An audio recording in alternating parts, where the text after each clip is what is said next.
ಸ್ವಾಗತವನ್ನು ಕೋರ್ತೀನಿ.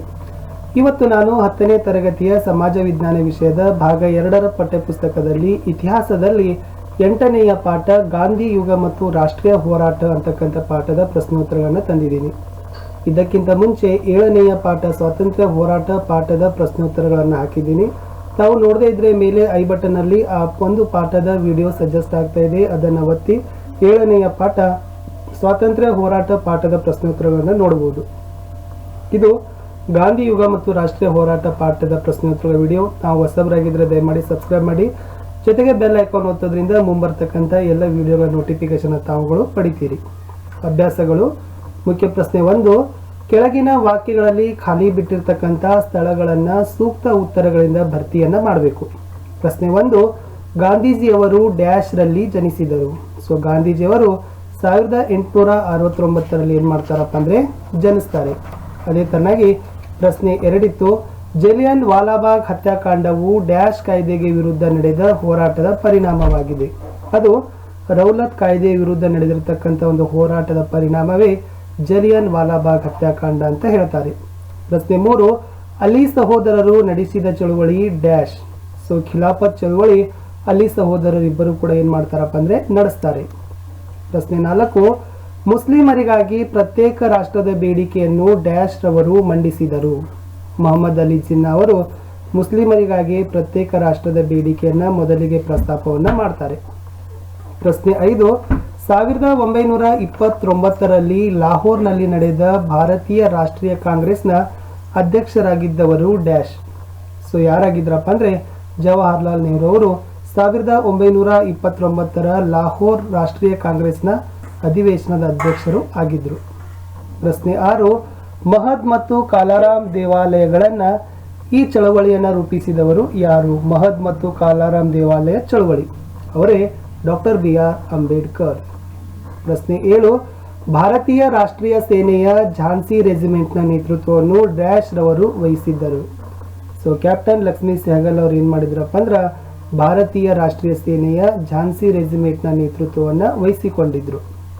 ಪ್ರಶ್ನೆ 8, ಉಪ್ಪಿನ ಸತ್ಯಾಗ್ರಹವನ್ನು ಗಾಂಧೀಜಿ ಡ್ಯಾಶ್ ಎಂಬಲ್ಲಿ ನಡೆಸಿದರು. ಅವರೇ ದಂಡಿ ಅಂತಕ್ಕಂಥಲ್ಲಿ ಗಾಂಧೀಜಿಯವರು ಏನು ಮಾಡ್ತಾರಪ್ಪ ಅಂದರೆ ಉಪ್ಪಿನ ಸತ್ಯಾಗ್ರಹವನ್ನು ನಡೆಸ್ತಾರೆ. ಕಡೆಯ ಪ್ರಶ್ನೆ ಇದೆ, ಕ್ವಿಟ್ ಇಂಡಿಯಾ ಚಳವಳಿ ಡ್ಯಾಶ್ ರಲ್ಲಿ ನಡೆಯಿತು. 1942ನೇ ವರ್ಷದಲ್ಲಿ ಕ್ವಿಟ್ ಇಂಡಿಯಾ ಚಳವಳಿ ಏನಾಗ್ತದಪ್ಪ ಅಂದರೆ ನಡೀತದ. ಇನ್ನು ಮುಂದೆ 4 ಬಹು ಆಯ್ಕೆಗಳಿದ್ದವು. ಸರಿಯಾಗಿರ್ತಕ್ಕಂಥ ಆಯ್ಕೆಯನ್ನು ಆರಿಸಿ ತಾವುಗಳು ಬರಿಬೇಕಾಗಿತ್ತು. ಮೊದಲ ಪ್ರಶ್ನೆ ಇತ್ತು, ಮೊದಲನೇ ದುಂಡು ಮೇಜಿನ ಪರಿಷತ್ ಸಮಾವೇಶ ಡ್ಯಾಶ್ ರಲ್ಲಿ ನಡೆಯಿತು. ಅದು ಆಯ್ಕೆ ಸಂಖ್ಯೆ ಎ 1930ರಲ್ಲಿ ಮೊದಲನೇ ದುಂಡು ಮೇಜಿನ ಪರಿಷತ್ ಸಮಾವೇಶ ನಡೆಯಿತು. ಪ್ರಶ್ನೆ 2, ಸ್ವರಾಜ್ಯ ಪಕ್ಷ ಸ್ಥಾಪಿಸಿದ ವರ್ಷ ಯಾವುದು? 1923ರಲ್ಲಿ ಏನಾಯ್ತಪ್ಪ ಅಂದರೆ ಸ್ವರಾಜ್ಯ ಪಕ್ಷ ಸ್ಥಾಪನೆ ಆಯಿತು.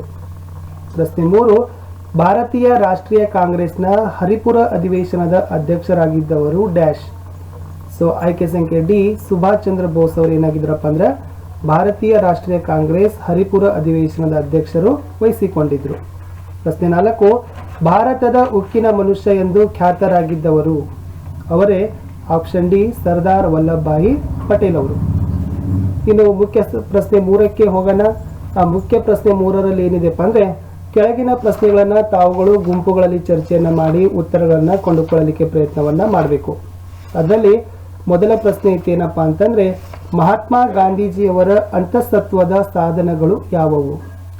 ಗಾಂಧೀಜಿಯವರು ಹೋರಾಟ ಮಾಡಬೇಕಾದ್ರೆ ಮುಖ್ಯವಾಗಿ 3 ಅಂತಃಸತ್ವದ ಸಾಧನಗಳನ್ನು ಬಳಸಿದರು.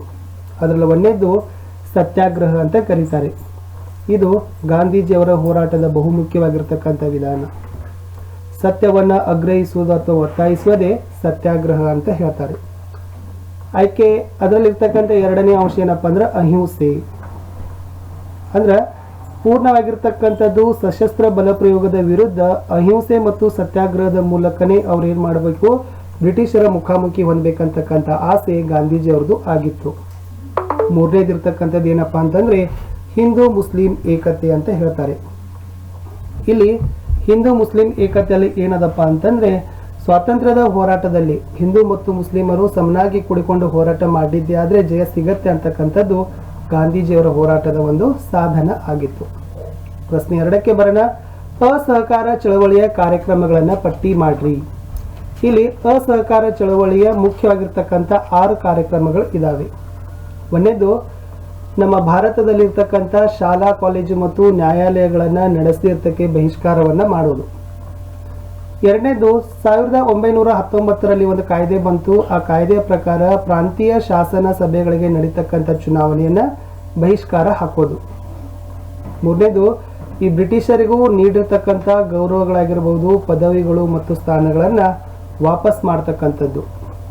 ನಾಲ್ಕನೇದು ಈ ಸ್ಥಳೀಯ ಸಭೆಗಳಿಗೆ ನಾಮನಿರ್ದೇಶನಗೊಂಡಿರ್ತಕ್ಕಂಥ ಸದಸ್ಯರು ತಮ್ಮ ಸ್ಥಾನಗಳಿಗೆ ರಾಜೀನಾಮೆಯನ್ನು ನೀಡೋದು. ನಡೀತಕ್ಕಂಥ ಎಲ್ಲ ಸರ್ಕಾರಿ ಕಾರ್ಯಕ್ರಮಗಳನ್ನು ಬಹಿಷ್ಕಾರವನ್ನು ಮಾಡಬೇಕು. ಆಮೇಲೆ ಈ ವಿದೇಶಿ ವಸ್ತುಗಳನ್ನು ಏನು ಮಾಡಬೇಕಪ್ಪ ಅಂದರೆ ಬಹಿಷ್ಕಾರ ಮಾಡೋದು ಅಸಹಕಾರ ಚಳವಳಿಯ ಮುಖ್ಯ ಉದ್ದೇಶ ಆಗಿತ್ತು. ಪ್ರಶ್ನೆ 3ಕ್ಕೆ ಹೋಗೋಣ. ಬಂಗಾಳದ ವಿಭಜನೆಯನ್ನು ಹಿಂಪಡೆಯಲು ಕಾರಣಗಳು ಯಾವುವು? ಇಲ್ಲಿ ಬಂಗಾಳದ ವಿಭಜನೆ ಮಾಡೋದಕ್ಕೆ ಭಾರತೀಯ ರಾಷ್ಟ್ರೀಯ ಕಾಂಗ್ರೆಸ್ ಅವರು ವಿರೋಧವನ್ನ ಮಾಡ್ತಾರೆ. ದೇಶಾದ್ಯಂತ ಬಹಳಷ್ಟು ಈ ಬಂಗಾಳದ ವಿಭಜನೆಗೆ ಪ್ರತಿರೋಧ ಆಗ್ತದೆ. ನಮ್ಮ ದೇಶದಲ್ಲಿ ಒಂದು ರೀತಿಯ ಸ್ವದೇಶಿ ಚಳವಳಿಯೇ ಆರಂಭ ಆಗ್ತದೆ. ಬ್ರಿಟಿಷರ ವಿದೇಶಿ ವಸ್ತುಗಳಾಗಿರ್ಬೋದು, ವಿದೇಶಿ ವಸ್ತುಗಳನ್ನ ಪ್ರೋತ್ಸಾಹ ಮಾಡ್ತಕ್ಕಂಥ ಸಂಸ್ಥೆಗಳ ವಿರುದ್ಧ ಬಹಿಷ್ಕಾರ ನಡೀತದೆ. ಕಡೆಗೆ ನಮ್ಮ ದೇಶದಲ್ಲಿ ನಿರ್ಮಾಣಗೊಂಡಿರ್ತಕ್ಕಂಥ ಸ್ವದೇಶಿ ವಸ್ತುಗಳನ್ನು ಬಳಸಲಿಕ್ಕೆ ಪ್ರೇರಣೆಯನ್ನು ಏನು ಮಾಡ್ತಾರಪ್ಪ ಅಂದರೆ ಕೊಡ್ತಾರೆ. ಮುಂದೆ ಹೋಗೋಣ. ಪ್ರಶ್ನೆ ಸಂಖ್ಯೆ 4 ಇದೆ. ಪ್ರಶ್ನೆ ಸಂಖ್ಯೆ 4 ಏನಿದೆಪ್ಪ ಅಂತಂದ್ರೆ ಚೌರಿ ಚೌರ ಘಟನೆಯನ್ನ ವಿವರಿಸಿರಿ. 1922 ಫೆಬ್ರವರಿ 5ರಂದು ಉತ್ತರ ಪ್ರದೇಶ ರಾಜ್ಯದ ಚೌರಿ ಚೌರದಲ್ಲಿ ಒಂದು ಘಟನೆ ನಡೀತದ. ಇಲ್ಲಿ ಏನಾಗ್ತದಪ್ಪ ಅಂದ್ರೆ ಆ ಒಂದು ಪೊಲೀಸ್ ಸ್ಟೇಷನ್ ಮುಂದೆ ಸುಮಾರು 3000ಕ್ಕಿಂತ ಹೆಚ್ಚು ರೈತರು ಏನ್ ಮಾಡ್ತಾರಪ್ಪ ಅಂದ್ರೆ ಒಂದು ಸಮೂಹ ಅಲ್ಲಿ ಸೇರ್ತದ. ಇದ್ರ ಮುಖ್ಯ ಉದ್ದೇಶ ಏನಿತ್ತಪ್ಪ ಅಂದ್ರೆ ಆ ಮದ್ಯದ ಅಂಗಡಿಯ ಮುಂದೆ ಮುಷ್ಕರವನ್ನ ಮಾಡ್ತಕ್ಕಂಥ ಕಾಂಗ್ರೆಸ್ ಹೋರಾಟಗಾರರನ್ನ ಪೊಲೀಸ್ ಅಧಿಕಾರಿಗಳು ಥಳಿಸಿದ್ರು. ಆ ಪೊಲೀಸ್ ಅಧಿಕಾರಿಗಳ ವಿರುದ್ಧ ಪ್ರತಿರೋಧವನ್ನ ವ್ಯಕ್ತಪಡಿಸುವುದೇ ಈ ಚೌರಿ ಚೌರ ಘಟನೆಯ ಮುಖ್ಯ ಉದ್ದೇಶ ಆಗಿತ್ತು. ಅವಾಗೆಲ್ಲ ಒಂದು ರೈತರು ಏನ್ ಮಾಡ್ತಾರಪ್ಪ ಅಂದ್ರೆ ಆ ಪೊಲೀಸ್ ಸ್ಟೇಷನ್ಗೆ ಬೆಂಕಿಯನ್ನ ಹಾಕ್ತಾರೆ. ಸುಮಾರು 22 ಜನ ಪೊಲೀಸರು ಸಜೀವವಾಗಿ ಬೆಂಕಿಗೆ ಆಹುತಿಯನ್ನ ಹಾಕ್ತಾರೆ ಚೌರಿ ಚೌರ ಘಟನೆಯಲ್ಲಿ. ಪ್ರಶ್ನೆ 5ಕ್ಕೆ ಹೋಗೋಣ. ಉಪ್ಪಿನ ಸತ್ಯಾಗ್ರಹವನ್ನು ವಿವರಿಸಿರಿ. ಈ ಬ್ರಿಟಿಷ್ ಸರ್ಕಾರದವರು ಅಸ್ಪೃಶ್ಯರಿಗೆ ಪ್ರತ್ಯೇಕ ಮತಕ್ಷೇತ್ರವಾಗಿ ಪರಿಗಣಿಸುವುದಾಗಿ ಘೋಷಣೆಯನ್ನ ಮಾಡ್ತಾರೆ. ಆವಾಗ ಈ ಪ್ರತ್ಯೇಕವಾಗಿ ಮತಕ್ಷೇತ್ರವನ್ನ ಘೋಷಣೆಯನ್ನ ಮಾಡೋ ಸಲುವಾಗಿ ಅವರು ಒಂದು ಮತೀಯ ಮಸೂದೆ ಅಂತಕ್ಕಂಥದ್ದು 1932ರಲ್ಲಿ ಚಾಲ್ತಿಯನ್ನ ಕೊಡ್ತಾರೆ. ಆವಾಗ ಈ ಒಂದು ಪ್ರತ್ಯೇಕ ಮತಕ್ಷೇತ್ರದ ಒಂದು ಪರಿಗಣನೆಗೆ ಮಹಾತ್ಮ ಗಾಂಧೀಜಿಯವರು ವಿರೋಧವನ್ನ ಮಾಡಿ ಉಪ್ಪಿನ ಸತ್ಯಾಗ್ರಹವನ್ನು ಏನ್ ಮಾಡ್ತಾರಪ್ಪ ಅಂದ್ರೆ ಆರಂಭವನ್ನ ಮಾಡ್ತಾರೆ. ಮುಂದೆ ಅದು ಪೂನಾ ಒಪ್ಪಂದದ ಮೂಲಕ ಏನಾಗ್ತದಪ್ಪ ಅಂದ್ರೆ ಸಮಸ್ಯೆ ಬಗೆಹರಿತದ. ಇದುವೇ ಉಪ್ಪಿನ ಸತ್ಯಾಗ್ರಹದ ಒಂದು ಅಂಶಗಳು. ಪ್ರಶ್ನೆ 6ಕ್ಕೆ ಹೋಗೋಣ. ಕ್ವಿಟ್ ಇಂಡಿಯಾ ಚಳವಳಿಯು ವಿಫಲವಾಗಲು ಕಾರಣಗಳು ಯಾವುವು? ಬ್ರಿಟಿಷರೇ ಭಾರತ ಬಿಟ್ಟು ತೊಲಗಿ ಅಂತಕ್ಕಂಥದ್ದೇ ಈ ಚಳವಳಿಯ ಆಶಯವಾಗಿತ್ತು, ಕ್ವಿಟ್ ಇಂಡಿಯಾ ಚಳವಳಿದು. ಈ ಸಮಯದಲ್ಲಿ ಗಾಂಧೀಜಿಯವರು ಒಂದು ಕರೆ ಕೊಡ್ತಾರೆ, ಮಾಡು ಇಲ್ಲವೇ ಮಡಿ ಅಂತಕ್ಕಂಥದ್ದು. ಈ ಸಮಯದಲ್ಲಿ ಏನಾಗ್ತದಪ್ಪ ಅಂದ್ರೆ ಗಾಂಧೀಜಿಯವರಾಗಿರ್ಬಹುದು, ನೆಹರು, ರಾಜೇಂದ್ರ ಪ್ರಸಾದ್, ಅಬುಲ್ ಕಲಾಂ ಆಜಾದ್, ಸರ್ದಾರ್ ವಲ್ಲಭಭಾಯಿ ಪಟೇಲ್ ಮುಂತಾದ ಬ್ರಿಟಿಷರು ಏನ್ ಮಾಡ್ತಾರಪ್ಪ ಅಂದ್ರೆ ಅವರನ್ನ ಬಂಧಿಸ್ತಾರೆ, ಬಂಧಿಸಿ ಜೈಲಿನಲ್ಲಿ ಇಡ್ತಾರೆ. ಅವಾಗ ಏನಾಗ್ತದಪ್ಪ ಅಂದ್ರೆ ಯಾರೇ ನಾಯಕರೇ ಇರದಿರ್ತಕ್ಕಂಥ ಸಂದರ್ಭದಲ್ಲಿ ಈ ಕ್ವಿಟ್ ಇಂಡಿಯಾ ಚಳವಳಿ ವಿಫಲ ಆಗ್ತದ. ಪ್ರಶ್ನೆ 7. ಭಾರತದ ಸ್ವಾತಂತ್ರ್ಯ ಹೋರಾಟದಲ್ಲಿ ಪ್ರಮುಖವಾಗಿ ಕಂಡು ಬರ್ತಕ್ಕಂಥ ತೀವ್ರಗಾಮಿಗಳ ಹೆಸರುಗಳನ್ನು ಬರೆಯಿರಿ. ಅರಬಿಂದೋ ಘೋಷ್ ಅವರಾಗಿರ್ಬೋದು, ಬಿಪಿನ್ ಚಂದ್ರ ಪಾಲ್ ಅವರಾಗಿರ್ಬೋದು, ಲಾಲಾ ಲಜಪತ್ ರಾಯ್ ಅವರು ಮತ್ತು ಬಾಲ್ ಗಂಗಾಧರ್ ತಿಲಕರು ಇವರೇ ಭಾರತದ ಸ್ವಾತಂತ್ರ್ಯ ಹೋರಾಟದಲ್ಲಿ ಕಂಡು ಬರ್ತಕ್ಕಂಥ ತೀವ್ರಗಾಮಿಗಳು. ಪ್ರಶ್ನೆ 8ಕ್ಕೆ ಹೋಗೋಣ. 2ನೆಯ ದುಂಡು ಮೇಜಿನ ಪರಿಷತ್ತಿನ ಸಮಾವೇಶದ ಫಲಿತಾಂಶ ಏನು? ಇಲ್ಲಿ ಅಂಬೇಡ್ಕರ್ ಅವರು ಏನ್ ಮಾಡ್ತಾರಪ್ಪ ಅಂದ್ರೆ ಅಸ್ಪೃಶ್ಯರಿಗೆ ಪ್ರತ್ಯೇಕವಾಗಿರ್ತಕ್ಕಂಥ ಮತಕ್ಷೇತ್ರಗಳನ್ನ ನೀಡಬೇಕಂತ ಪ್ರಸ್ತಾಪ ಮುಂದೆ ಇಡ್ತಾರೆ. ಈ ಒಂದು ಪ್ರಸ್ತಾಪಕ್ಕೆ ಮಹಾತ್ಮ ಗಾಂಧೀಜಿ ಅವರು ಒಪ್ಪೋದಿಲ್ಲ. ಅವಾಗ ಈ ಗಾಂಧೀಜಿ ಮತ್ತು ಅಂಬೇಡ್ಕರ್ ಅವರ ನಡುವೆ ಏನಾಗ್ತದಪ್ಪ ಅಂದ್ರೆ ಭಿನ್ನಾಭಿಪ್ರಾಯ ಆಗ್ತದ. ಈ 2ನೆಯ ದುಂಡು ಮೇಜಿನ ಪರಿಷತ್ತಿನಲ್ಲಿ ಯಾವುದೇ ತೀರ್ಮಾನ ಆಗದೆ ಅದು ಕೊನೆಗೊಳ್ತದ. ಪ್ರಶ್ನೆ 9. ಸ್ವಾತಂತ್ರ್ಯ ಹೋರಾಟದಲ್ಲಿ ಸುಭಾಷ್ ಚಂದ್ರ ಬೋಸರ ಸಾಧನೆಗಳನ್ನು ವಿವರಿಸಿರಿ. ದೇಶದ ಸ್ವಾತಂತ್ರ್ಯ ಹೋರಾಟದಲ್ಲಿ ಸುಭಾಷ್ ಚಂದ್ರ ಬೋಸ್ರವರು ಏನೆಲ್ಲ ಮಾಡಿದ್ದಾರೆ ಅಂತಕ್ಕಂಥದ್ದನ್ನ ತಾವುಗಳು ಇಲ್ಲಿ ಬರಿಬೇಕು. ಮುಖ್ಯವಾಗಿ ಸುಭಾಷ್ ಚಂದ್ರ ಬೋಸ್ರವರು ಕಾಂಗ್ರೆಸ್ ಪಕ್ಷದಿಂದ ಹೊರಗಡೆ ಬರ್ತಾರೆ. ತಮ್ಮದೇ ಆಗಿರ್ತಕ್ಕಂಥ ಫಾರ್ವರ್ಡ್ ಬ್ಲಾಕ್ ಅಂತಕ್ಕಂಥ ಹೊಸ ಪಕ್ಷವನ್ನ ಕಟ್ಕೊಳ್ತಾರೆ. ಈ ಬ್ರಿಟಿಷರು ಸುಭಾಷ್ ಚಂದ್ರ ಬೋಸ್ರವರನ್ನ ಹಿಡಿದು ಗೃಹ ಬಂಧನದಲ್ಲಿ ಇಡ್ತಾರೆ. ಅದನ್ನು ತಪ್ಪಿಸಿಕೊಂಡವ್ರು ಏನ್ ಮಾಡ್ತಾರಪ್ಪ ಅಂದ್ರೆ ಜರ್ಮನಿಗೆ ಪ್ರಯಾಣವನ್ನ ಬೆಳೆಸ್ತಾರೆ. ಆಮೇಲೆ ಅಲ್ಲಿಂದ INA ಸಂಸ್ಥೆಯನ್ನು ಕಟ್ಟಿಕೊಂಡ ಮೂಲಕ ಆ ಸುಭಾಷ್ ಚಂದ್ರ ಬೋಸ್ರವರು ದೆಹಲಿ ಚಲೋ ಅಂತಕ್ಕಂಥ ಕರೆಯನ್ನ ಕೊಡ್ತಾರೆ.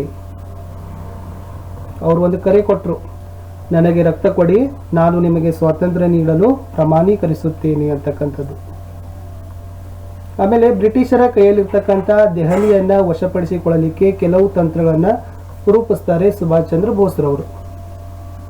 ಹೇಳಿದ್ದೀನಿ, ಭಾರತೀಯ ರಾಷ್ಟ್ರೀಯ ಸೇನೆ ಅಂತಕ್ಕಂಥ INA ಸ್ಥಾಪನೆಯನ್ನ ಮಾಡಿರ್ತಾರೆ. ಕಡೆಗೆ ಈ ದೆಹಲಿಯನ್ನ ವಶಪಡಿಸಬೇಕಾಗಿದ್ರೆ ಸಂದರ್ಭದಲ್ಲಿ ಈ ಒಂದು INA ಸೈನಿಕರನ್ನು ಬ್ರಿಟಿಷರವರು ಏನ್ ಮಾಡ್ತಾರಪ್ಪ ಅಂದ್ರೆ ಬಂಧಿಸ್ತಾರೆ. ಆವಾಗ ಗಾಂಧೀಜಿಯವರಾಗಿರ್ಬೋದು ಮತ್ತು ಕಾಂಗ್ರೆಸ್ನ ಬಹುತೇಕ ನಾಯಕರೆಲ್ಲ ಸೇರಿ ಈ INA ಸೈನಿಕರನ್ನ ಬಿಡುಗಡೆ ಮಾಡಲಿಕ್ಕೆ ಪ್ರಯತ್ನವನ್ನ ಮಾಡ್ತಾರೆ. ಪ್ರಶ್ನೆ 10, ಭಾರತದ ಸ್ವಾತಂತ್ರ್ಯ ಹೋರಾಟದಲ್ಲಿ ಬುಡಕಟ್ಟು ವರ್ಗಗಳ ಬಂಡಾಯವನ್ನ ವಿವರಿಸಿರಿ. ಇಲ್ಲಿ ಬುಡಕಟ್ಟು ವರ್ಗಗಳ ಬಂಡಾಯಕ್ಕೆ ಮುಖ್ಯವಾಗಿರ್ತಕ್ಕಂಥ ಕಾರಣ 1 ಬ್ರಿಟಿಷರ ಕಂದಾಯ ಪದ್ಧತಿ, 2 ಬ್ರಿಟಿಷರ ಅರಣ್ಯ ನೀತಿ. ಸಂತಾಲರ ದಂಗೆ, ಕೋಲರ ದಂಗೆ ಮತ್ತು ಮುಂಡ ಚಳವಳಿ ಇವು 3 ಏನಿದಾವಪ್ಪ ಅಂದ್ರೆ ಮುಖ್ಯವಾಗಿರ್ತಕ್ಕಂಥ ಬುಡಕಟ್ಟು ವರ್ಗಗಳ ಬಂಡಾಯಗಳು. ಕರ್ನಾಟಕದಲ್ಲಿನೂ ಕೂಡ ಒಂದು ಬುಡಕಟ್ಟು ವರ್ಗದ ಬಂಡಾಯ ಆಯಿತು, ಅದೇ ಹಲಗಲಿ ಬೇಡರ ದಂಗೆ ಅಂತ ಹೇಳ್ತಾರೆ. ಇದರಲ್ಲಿ ಮುಖ್ಯವಾಗಿ ಸಂತಾಲ್ ಬುಡಕಟ್ಟು ದಂಗೆಯನ್ನ ಭಾರತದ ಆದ್ಯ ಹೋರಾಟ ಅಂತ ಗುರುತಿಸ್ತಾರೆ. ಈ ಸಂತಾಲ್ ಬುಡಕಟ್ಟು ದಂಗೆ ಅದು ಬಂಗಾಳಿ ಆಗಿರಬಹುದು ಮತ್ತು ಒರಿಸ್ಸಾದ ಗುಡ್ಡುಗಾಡು ಪ್ರದೇಶಗಳಲ್ಲಿ ನಡೆದಿತ್ತು. ಈ ಬ್ರಿಟಿಷರು ಜಾರಿಗೆ ತಂದಿರತಕ್ಕಂಥ ಖಾಯಂ ಜಮೀನ್ದಾರಿ ಪದ್ಧತಿಯಿಂದ ಬಹಳಷ್ಟು ಜನರು ನಿರ್ಗತಿಕರಾಗ್ತಾರೆ. ಅಷ್ಟೇ ಅಲ್ಲದೆ ಆ ಸಂತಾಲರ ಒಂದು ಜನಾಂಗ ಶೋಷಣೆಗೆ ಕೂಡ ಒಳಪಡ್ತದೆ. ಕಡೆಯ ಪ್ರಶ್ನೆ, ನೆಹರು ಅವರು ಪ್ರಧಾನಮಂತ್ರಿಯಾದ ನಂತರ ರಾಷ್ಟ್ರಕ್ಕೆ ನೀಡಿದ ಪ್ರಮುಖ ಕೊಡುಗೆಗಳು ಯಾವುವು? ಈ ಜವಾಹರ್ಲಾಲ್ ನೆಹರು ಅವರನ್ನ ಮುಖ್ಯವಾಗಿ ನಾವು ಕೈಗಾರೀಕರಣ ಮತ್ತು ನವಭಾರತದ ಶಿಲ್ಪಿ, ಭಾರತದ ಮೊದಲ ಪ್ರಧಾನಮಂತ್ರಿ ಅಂತ ಕರಿತೀವಿ. ಇವರು ಬಂಡವಾಳ ಹಾಗೂ ಸಮಾಜವಾದಿ ತತ್ವಗಳನ್ನೊಳಗೊಂಡ ಮಿಶ್ರ ಆರ್ಥಿಕ ನೀತಿಯ ಮೂಲಕ ಆಧುನಿಕ ಭಾರತದ ಅಭಿವೃದ್ಧಿಗೆ ಮೇಲುಗಲ್ಲನ್ನು ಹಾಕ್ತಾರೆ. ಬೃಹತ್ ಕೈಗಾರೀಕರಣದಿಂದ ದೇಶದ ಅಭಿವೃದ್ಧಿ ಸಾಧ್ಯ ಅಂತಕ್ಕಂಥದ್ದನ್ನು ಅವರು ಬಲವಾಗಿ ನಂಬಿಕೆಯನ್ನ ಇಟ್ಟಿದ್ರು.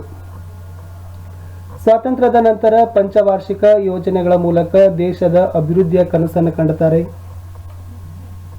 ಅಷ್ಟೇ ಅಲ್ಲದೆ ಇಲ್ಲಿ ಮುಖ್ಯವಾಗಿ ಭಾರತವು ಬಣಗಳ ಧ್ರುವೀಕೃತ ವ್ಯವಸ್ಥೆಯಿಂದ ವಿಮುಕ್ತಗೊಂಡು ಆಲಿಪ್ತ ನೀತಿಯನ್ನ ಪ್ರತಿಪಾದನೆಯನ್ನ ಮಾಡ್ತಾರೆ.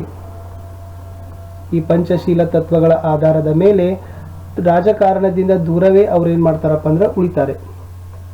ಶಾಂತಿ ಸಹಬಾಳ್ವೆ ಸೂತ್ರಗಳನ್ನು ಹೇಳ್ತಾರೆ. ಇಷ್ಟಿತ್ತು ಸ್ವಾತಂತ್ರ್ಯದ ನಂತರ ಒಂದು ನೆಹರು ಅವರ ಪ್ರಮುಖವಾಗಿರ್ತಕ್ಕಂಥ ಕೊಡುಗೆಗಳು. ವಿದ್ಯಾರ್ಥಿಗಳೇ, ಇಷ್ಟಿತ್ತು ಈ ಒಂದು ಗಾಂಧಿ ಯುಗ ಮತ್ತು ರಾಷ್ಟ್ರೀಯ ಹೋರಾಟ ಅಂತಕ್ಕಂಥ ಪಾಠದ ಪ್ರಶ್ನೋತ್ತರಗಳ ವಿಡಿಯೋ. ಭಾಗ 1 ಅಷ್ಟೇ ಅಲ್ಲದೆ ಭಾಗ 1ರ ಎಲ್ಲ ಪಾಠಗಳ ನಾವು ಪ್ರಶ್ನೋತ್ತರ ವಿಡಿಯೋಗಳನ್ನು ಮುಗಿಸಿದ್ದೀವಿ. ಈಗ ಭಾಗ 2ನ ಪ್ರಾರಂಭ ಮಾಡಿದ್ದೀವಿ. ಸೊ ತಾವು SSLC ಸಮಾಜ ವಿಜ್ಞಾನ ಭಾಗ 1 ಪ್ರಶ್ನೋತ್ತರ ಪ್ಲೇಲಿಸ್ಟ್ ಅನ್ನು ನೋಡಿದ್ರೆ ಸೊ ತಮ್ಗೇನಾಗ್ತದಪ್ಪ ಅಂದ್ರೆ ಅಲ್ಲೆಲ್ಲ ಪಾಠಗಳ ಒಂದು ಪ್ರಶ್ನೋತ್ತರಗಳು ಸಿಗ್ತವೆ. ವಿಡಿಯೋ ಇಷ್ಟ ಆದರೆ ಒಂದು ಲೈಕ್ ಮಾಡಿ, ನಿಮ್ಮ ಫ್ರೆಂಡ್ ಸರ್ಕಲ್ಗೂ ಶೇರ್ ಮಾಡಿ. ವಿಡಿಯೋದ ಕುರಿತಾಗಿರ್ತಕ್ಕಂಥ ಏನಾದರೂ ಅನಿಸಿಕೆ ಇತ್ತಂದರೆ ಕಮೆಂಟ್ ಬಾಕ್ಸ್ನಲ್ಲಿ ಪೋಸ್ಟ್ ಮಾಡಲು ಸಹಿತ ಮರೆಯದಿರಿ. ಸಿಗುವ ಮತ್ತೆ ಹೊಸ ಪಾಠಗಳ